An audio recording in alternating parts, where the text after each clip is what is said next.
Chapter 1. The Path Through the Withered Woods. Every story begins with a step, and every step has its cost. You do not walk into the woods by accident. No, the forest calls you. Perhaps you wander from the road, seeking a shorter path. Perhaps you chase a sound, a shadow, a memory, or perhaps it is the silence itself that draws you, promising answers that the world has long forgotten. The traveler did not know this. He believed himself the master of his own direction. Boots worn thin, cloak heavy with dust.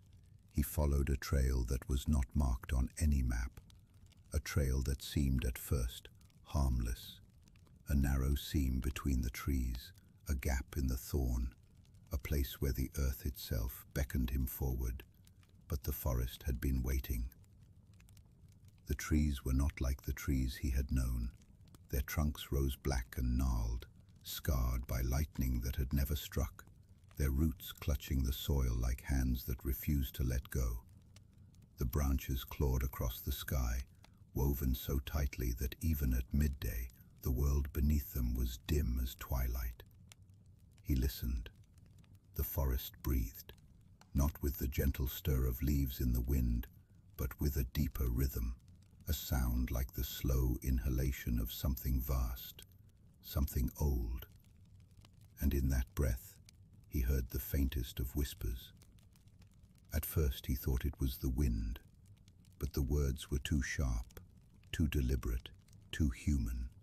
They said his name, once, twice, again. Soft, almost kind, the way a mother might call a child in from the rain. He froze. There was no one behind him, no one ahead, no one at all, only the forest and the sound of his own heart hammering like a drum in the silence. The path wound deeper, and though he walked forward, he began to notice it was the same tree he passed, again and again, a great oak with bark split open like a mouth, a crooked pine bent low as though bowing, a birch, pale as bone, its trunk carved with symbols too worn to read. He walked, and he returned. He walked, and he returned. The path was no longer a path. It was a circle, a snare. The traveler clenched his teeth. He was not a man to frighten easily.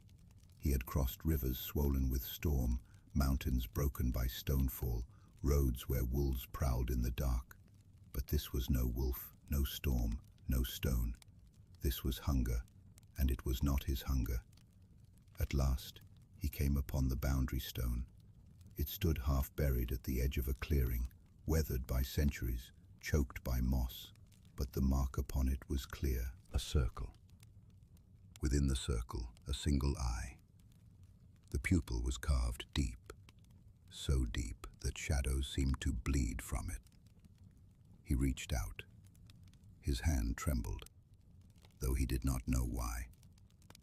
The stone was cold, colder than stone should be, colder than winter itself. And the instant his skin touched it, the forest changed. The air grew still. No bird sang, no insect stirred.